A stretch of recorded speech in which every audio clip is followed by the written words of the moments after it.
मुअज़्ज़ज़ ख़वातीन व हज़रात, इस तरह की प्यारी प्यारी वीडियो देखने के लिए हमारे चैनल को सब्सक्राइब करें और बेल के आइकॉन को दबाएं ताकि आपको हमारी वीडियो सबसे पहले मिलती रहे। अस्सलामु अलैकुम दोस्तों, पेश खिदमत है काली आत्मा एपिसोड नंबर 22। उस दिन भी जेरोक गुलाब की झाड़ियों में छुपी हुई थी।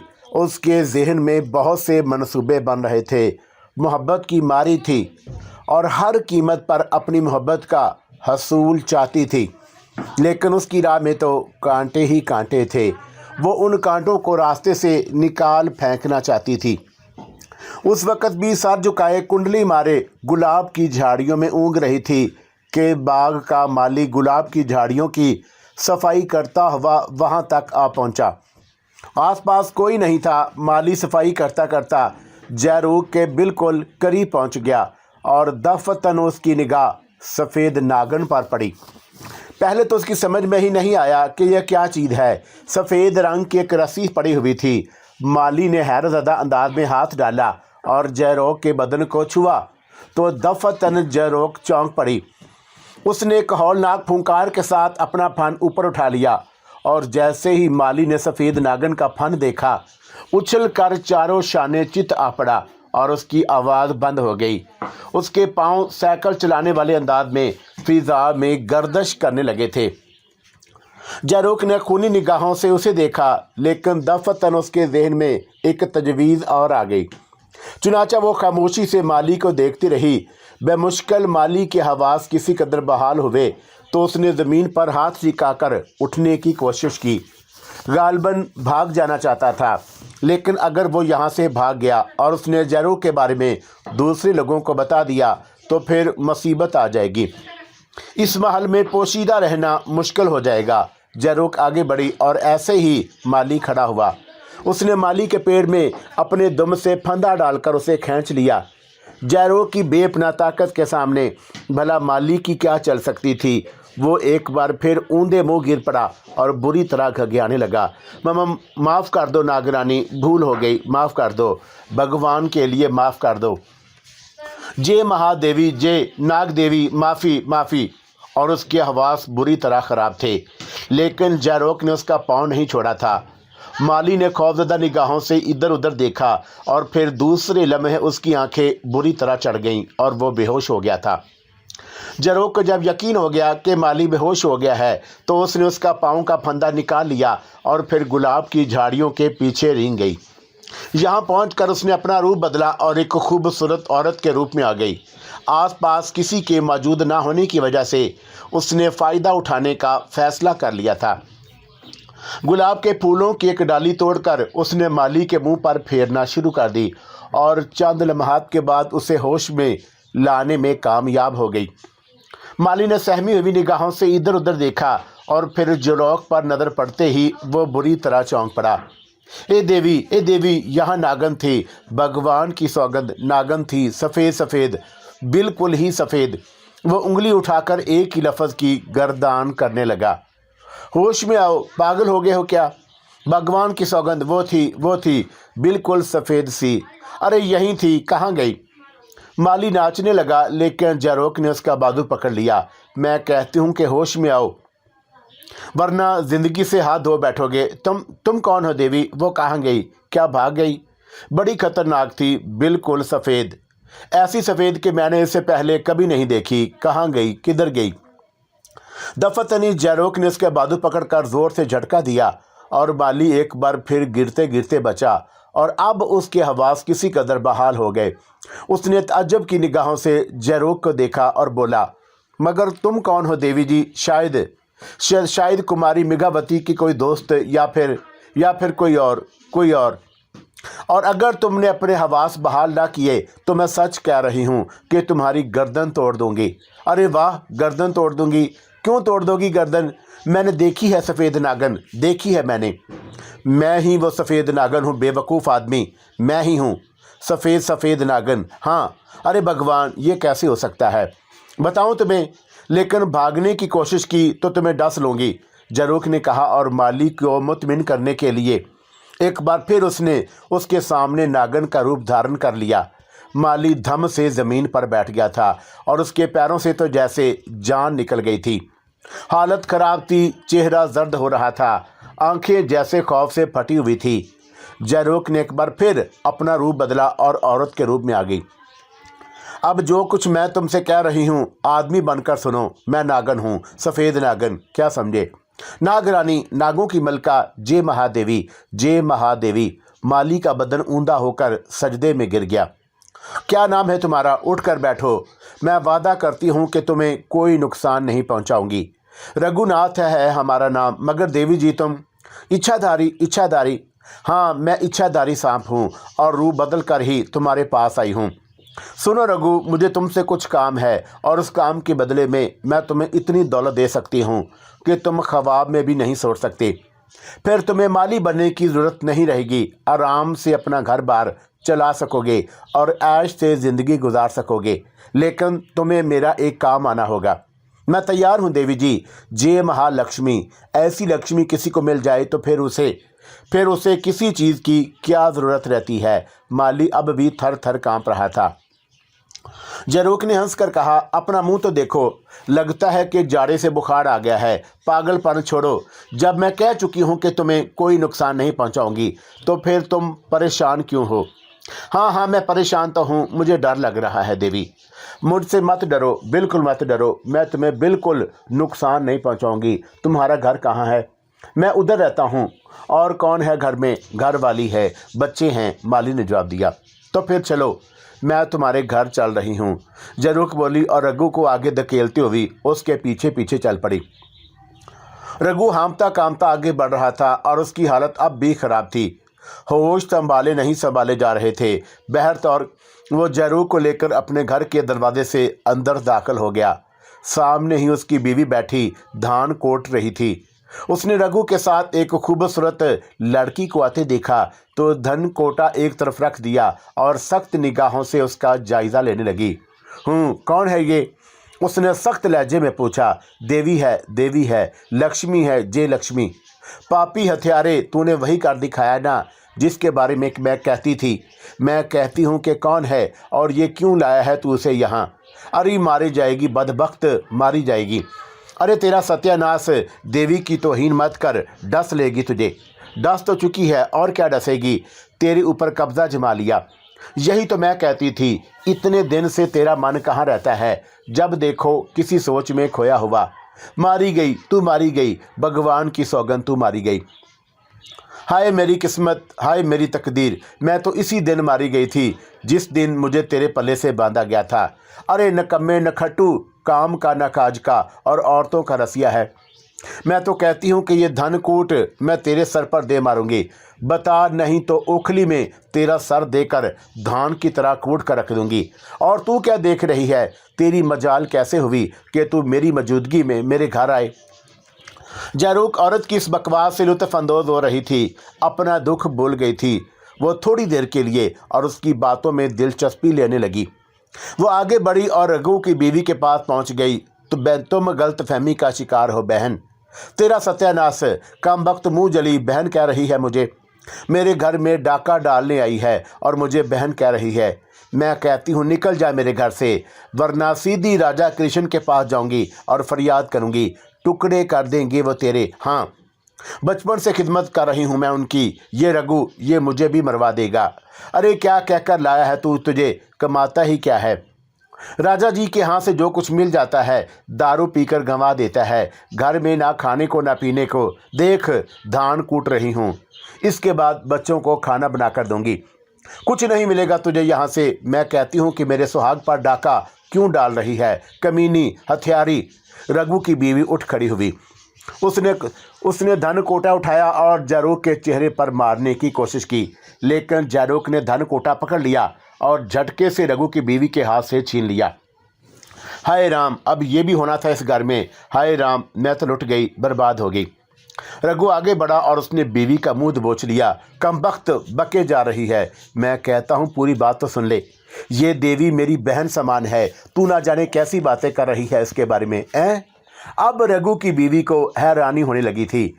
हाँ भगवान, सुनेगी तो हैरान रह जाएगी। ये लक्ष्मी है, ये हमारे घर आई है, हमारी तकदीर बदल देगी। तब तो बड़ी भीड़ हुई, मुझसे माफ़ कर दे, मुझे माफ़ कर दे। तुम लोग आराम से रहो, मुझे कुछ वक्त तुम्हारे साथ रहूँगी और उसके बदले में तुम्हें बहुत कुछ दूंगी। लेकिन ये सोच लो कि जब भी मेरे बारे में किसी के सामने ज़ुबान खोली तो तुम जिंदा न रह सकोगी, समझी? तुम जिंदा न रह सकोगी। नहीं बहन, हमसे भूल हो गई। हमें क्या ज़रूरत है कि तेरे बारे में किसी को बताएं? मगर तू है कौन?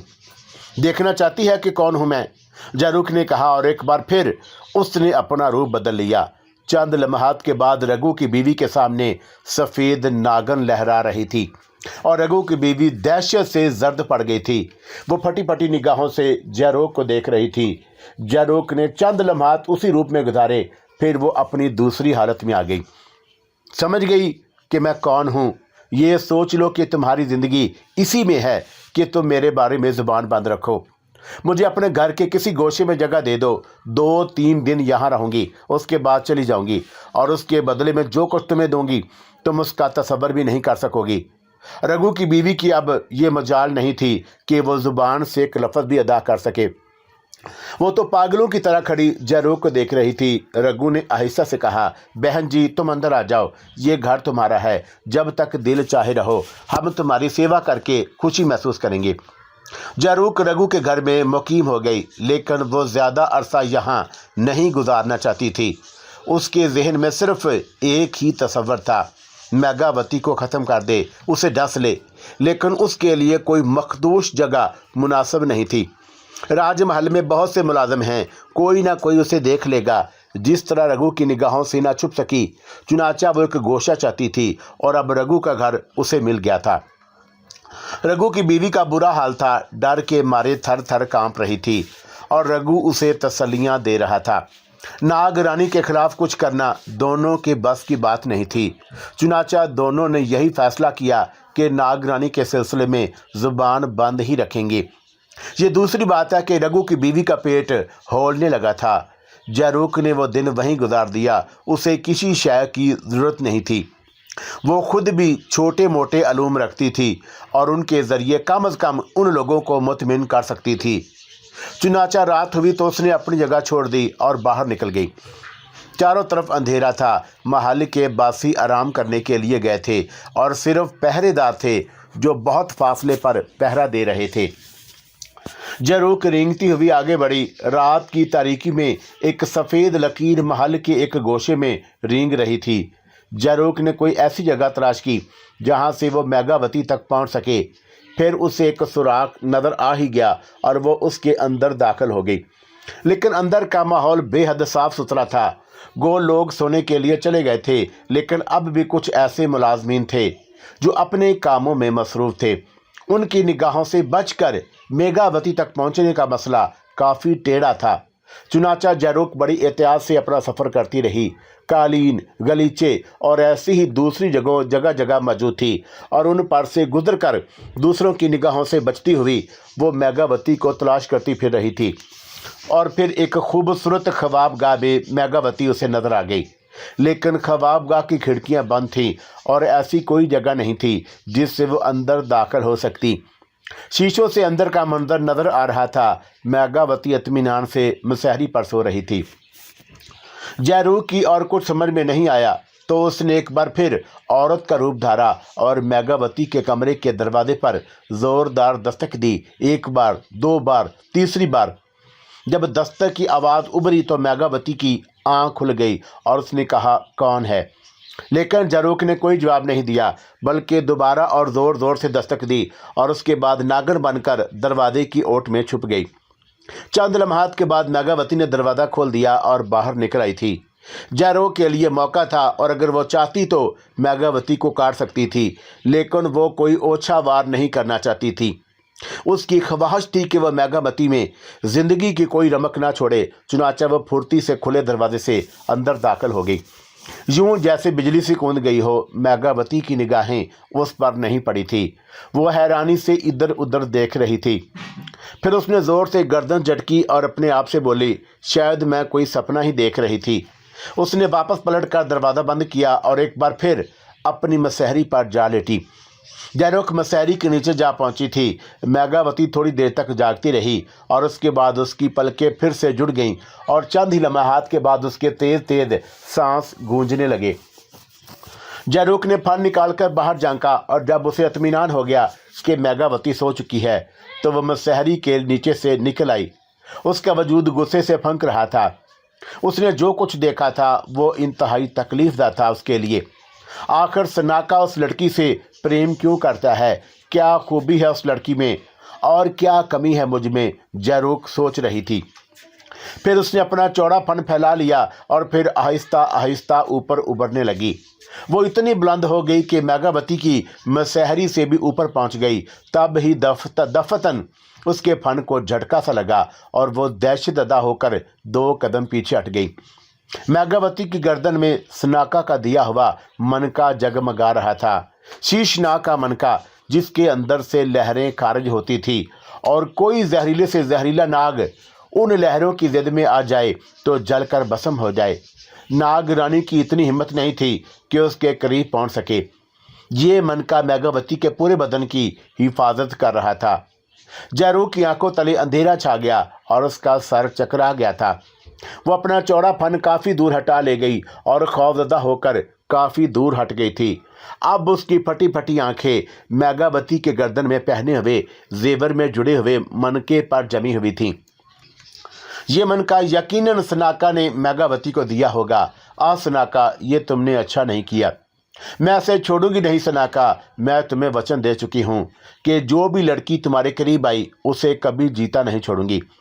ऐसा रसूंगी उसे कि उसका बदन पानी बनकर बह जाए।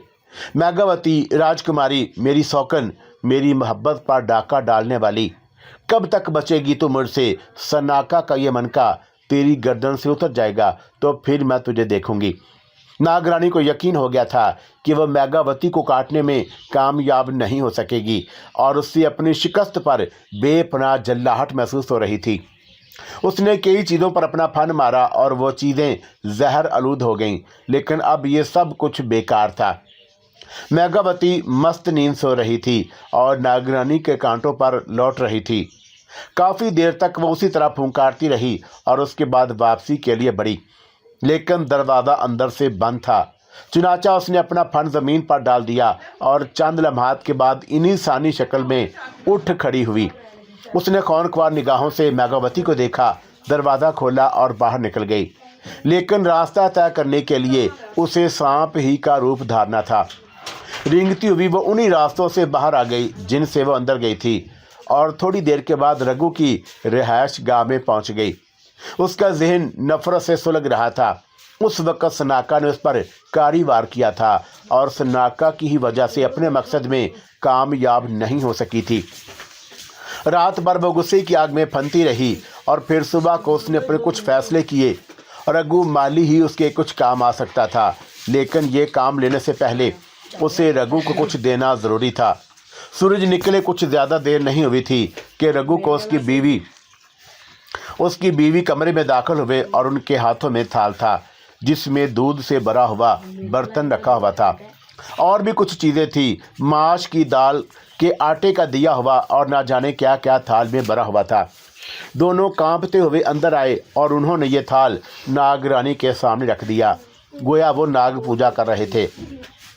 जयरोक इस वक्त नागन ही के रूप में थी और वो खामोशी से उन्हें देखती रही। रघु और उसकी बीवी हाथ जोड़े बाहर निकल गए। जयरोक ने उनकी लाई हुई किसी चीज़ पर तवज्जो नहीं दी। वो तो अपने तौर पर कुछ और ही सोच रही थी। थोड़ी देर के बाद वो वहाँ से बाहर निकल आई और एक सिमत चल पड़ी। अभी उसे बहुत कुछ करना था। शाम को जब रघु माली काम करके वापस आया तो उसने बीवी से नागरानी के बारे में पूछा। बीवी ने दबे दबे लहजे में बताया कि उसने तो कमरे में कदम भी नहीं रखा है। फिर वो दबी जुबान में बोली, रघु, ये नागरानी कब तक यहीं रहेगी? मेरा तो जीना मुश्किल हो गया है। डर के मारे मेरा तो दम निकलता जाता है। भगवान जाने, लेकिन एक बात याद रख, अगर तेरे मुंह से ये बात निकल गई तो नागरानी फिर तुझे जीता नहीं छोड़ेगी। और तू जानती है कि नागरानी का कांटा पानी नहीं मांगता बल्कि पानी पानी हो जाता है। चल अंदर चल, देखते हैं, पूछते हैं नागरानी से कि उन्हें किसी और चीज़ की ज़रूरत तो नहीं। वो दोनों अंदर पहुंचे तो जयरूख उस वक़्त औरत के रूप में मसहरी पर पांव लटकाकर बैठी हुई थी। दोनों ने उसे देखा और हाथ जोड़ दिए। जयरूख मुस्कुराती निगाहों से उन्हें देख रही थी। मैंने तुमसे वादा किया था कि मैं तुम्हें बहुत कुछ दूंगी। लो ये देखो मैं तुम्हारे लिए क्या लाई हूँ। उसने एक पोटली खोलकर उनके सामने रख दी। पोटली में सोने की लातादाद सिक्के पड़े हुए थे। उसके अलावा जेवरात और ऐसी ही दूसरी चीज़ें जिन्हें देखकर रघु की बीवी पर बेहोशी तारी होने लगी। रघु अगर इसे संभाल ना लेता तो वो गिर ही पड़ती और उसकी बीवी चौंक पड़ी थी। ये हाय राम, हाँ सब तुम्हारे हैं, इन्हें कबूल कर लो। जयरूख ने वो चीज़ें उनकी तरफ बढ़ाते हुए कहा और रघु की बीवी की बाछें खिल गईं। वो हैरत से दीवानी हो गई थी। जेवरात और सोने के सिक्के लेकर वो पागलों की तरह नाचने लगी। अब वो भूल गई थी कि नागरानी के सामने है। रघु भी हाथ बांधे खड़ा हुआ था और उसकी खुशियों का ठिकाना नहीं था। उसने बीवी की तरफ देखा और गुस्से से बोला, अब पागल हो जाएगी क्या? नागरानी का भी लिहाज नहीं, सीधी खड़ी हो जाओ। रघु की बीवी एकदम संभल गई और उसने मुसरत भरी आवाज़ में कहा, हाय राम, अब तो हम बहुत दौलतमंद हो गए हैं। ये सब हमें नागरानी ने दे दिया है। हाय, यही नहीं और भी बहुत कुछ मिलेगा तुम्हें। मैंने रघु से वादा किया था, लेकिन उसके बदले तुम्हें मेरा एक काम करना होगा।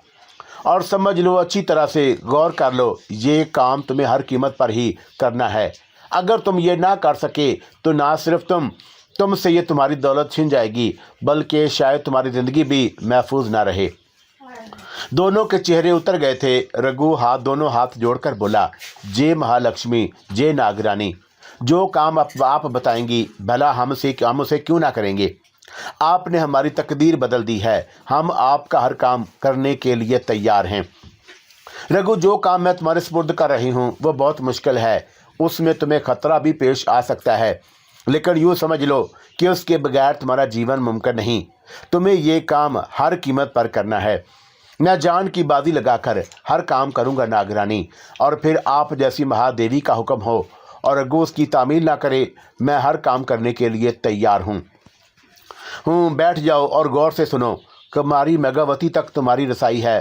क्यों नहीं, कुमारी जी के कमरे में फूल तो मैं ही लगाता हूँ। उन्हें बेला और गुलाब बहुत पसंद हैं। मैं रोज़ाना उनके कमरे में फूल सजाता हूँ। तब तो यूँ लगता है कि जैसे तुम कामयाब हो जाओगे। सुनो रघु, कुमारी मेघावती के गले में एक हार है, एक खूबसूरत हार जिसमें एक सफ़ेद रंग का हीरा जड़ा हुआ है। उस हीरे की पहचान ये है कि वह दूधिया रंग का है और दिन की रोशनी में चमकता नहीं। तुम्हें वो हार मेघावती के गले से लाना है, लेकिन वह मुझे नहीं चाहिए। बस कुछ देर के लिए वो हार गायब कर दो या अपने पास रखो और फिर वापस उनके कमरे में पहुंचा दो।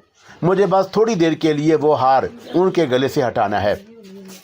ओहो, काम तो वाकई मुश्किल है नागरानी। अगर किसी ने मुझे वो हार चुराते हुए देख लिया तो मेरी तो गर्दन ही काट दी जाएगी, और अगर तुमने ये काम ना किया तो तुम्हें काट कर पानी पानी कर दूंगी।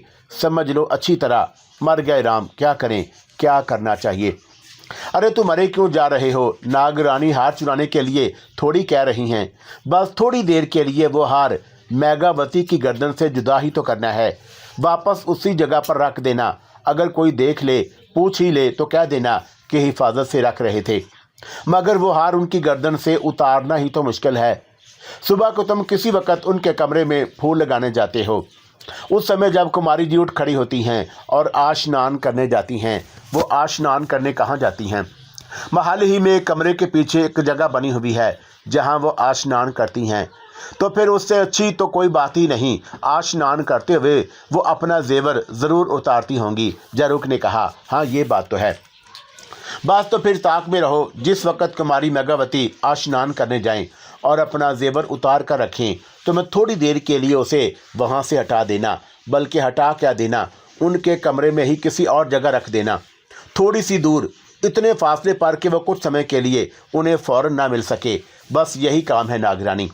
हाँ, और इस काम के लिए मैं तुम्हें बहुत सारा धन दौलत दूंगी, इतनी धन दौलत के तुमसे समेटा ना जाए। ठीक है नागरानी, मैं आपका ये काम कर दूंगा। कब? कल सुबह। आप चिंता ना करें, रघु ने कहा और जयरूख के होंठों पर मुस्कुराहट फैल गई। फिर उसने कहा, बस अब ये सब कुछ तुम ले जाओ और इत्मीनान रखो। मैं तुम्हें इतना दूंगी कि तुम तसव्वुर भी नहीं कर सकते। रघु पोटली संभाले जल्दी से नागरानी के कमरे से निकल आया। फिर उसने बाहर निकलकर अपनी रिहाइशगाह का दरवाज़ा बंद किया और दोनों मियाँ बीवी हाँफते कांपते एक जगह आकर बैठ गए और सोने के टुकड़े छू छू कर देखने लगे कि असली है या नहीं। उन्हें अपनी इस खुशबख्ती का यकीन नहीं आ रहा था। इतनी दौलत, इतने जेवरात तो उसने कभी ख्वाब में भी नहीं देखे थे, लेकिन अब ये सब कुछ उनकी अपनी मलकियत थे। काफ़ी देर तक दोनों इन चीज़ों को देख देख कर खुश होते रहे। फिर रघु की बीवी ने कहा, दूसरी बात यह भी है कि तुम्हें अगर नागरानी का काम ना किया तो ये सब कुछ रखा रह जाएगा और तुम पड़े होगे शाम के काटे हुए। अरे हाँ हाँ, ठीक तो है, कल मैं ये काम ज़रूर करूँगा। भला काम ही क्या है, बस ज़रा जल्दी उठना होगा, मैं ज़रूर ये काम करूँगा। रघु दिल से इस बात के लिए तैयार था। रोज़ाना ही मेघावती के कमरे में फूल लगाया करता था और उसे अंदाज़ा था कि किस वक्त मेघावती नहाने के लिए जाती है। ज़ाहिर है कि मेघावती नहाते हुए तो वो जेवर अपने पास नहीं रखती होगी। बस उस वक्त रघु को अपना काम करना है। वो दिल से उस बात के लिए तैयार हो गया था। दूसरी तरफ जहरूक अपने उस तरकीब में खुश थी और उसे रघु की कामयाबी का इंतज़ार था। उस रात वो न जाने क्या क्या सोचती रही और फिर सूरज निकलने से पहले उसने रघु का घर छोड़ दिया और रेंगती हुई गुलाब की झाड़ियों में घुस गई। वहाँ से महल के उस हिस्से में जहाँ से पहले भी मेघावती के कमरे तक गई थी, आज भी उसे किसी ने नहीं देखा था। और फिर वो वक़्त तो ऐसा था कि कोई भी नहीं जाग सकता था, सब गहरी नींद में गुम थे। जहरूक ने अपने लिए एक जगह मुंतखब कर ली और वहाँ रुक कर इंतज़ार करने लगी। उसने घूम फिर कर वो जगह देख ली थी जहाँ मेघावती स्नान करती थी। वो महल के अकबी हिस्से में बनी एक खूबसूरत जगह थी और वहाँ एक छोटा सा तालाब बना हुआ था और उस तालाब के किनारे दरख्तों के झुंड फैले हुए थे जहाँ बेपर्दगी का कोई अंदेशा नहीं था। रफ्ता रफ्ता सुबह होने लगी। जहरूक ने एक जगह मुंतखब कर ली। उसे रघु की कामयाबी का इंतज़ार था और अभी थोड़ी ही देर गुजरी थी कि उसे मेघावती आती हुई नजर आई। जहरूक ये देखकर खुशी से उछल पड़ी कि मेघावती की गर्दन में उस वक़्त सनाका का दिया हुआ मन का नहीं था। वो जेवर यकीनन बाहर ही उतार कर आई थी और रघु ने अपना काम दिखा दिया होगा। मेघावती ने तालाब के किनारे पहुंचकर आसमान की जानब देखा। बादलों की टोलियां फिजा में मंडला रही थी। मौसम बहुत खुशगवार था। वो तालाब की जानब बढ़ी, लेकिन इस बात से बेखबर थी कि एक सफ़ेद लकीर मौत की लकीर की मानद उसकी तरफ बढ़ रही है। वो तो उस वक़्त चौंकी जब उसने अपना लिबास भी नहीं उतारा था। उसकी पिंडली में किसी ने तेज़ाब भरी सोइयां छोड़ दी थीं।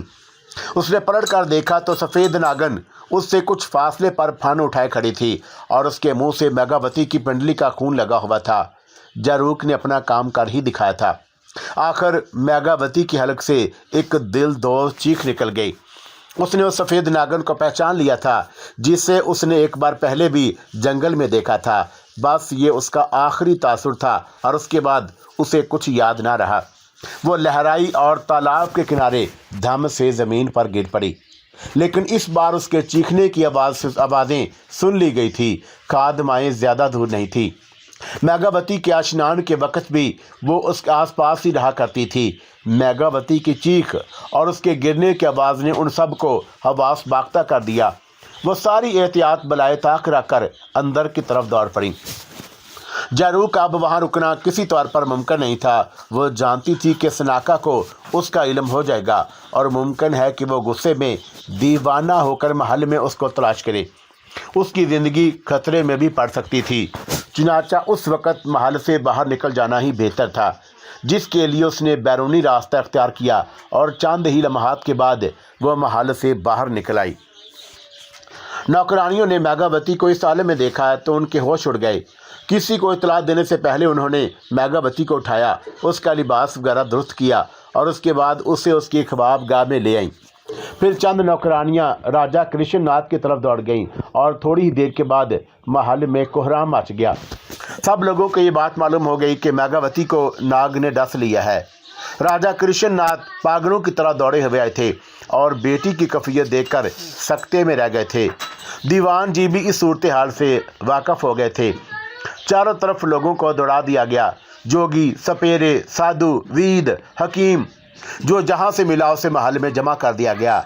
राजा कृष्ण जी महल के ऊपरी हिस्से में बिस्तर पर जा पड़े थे।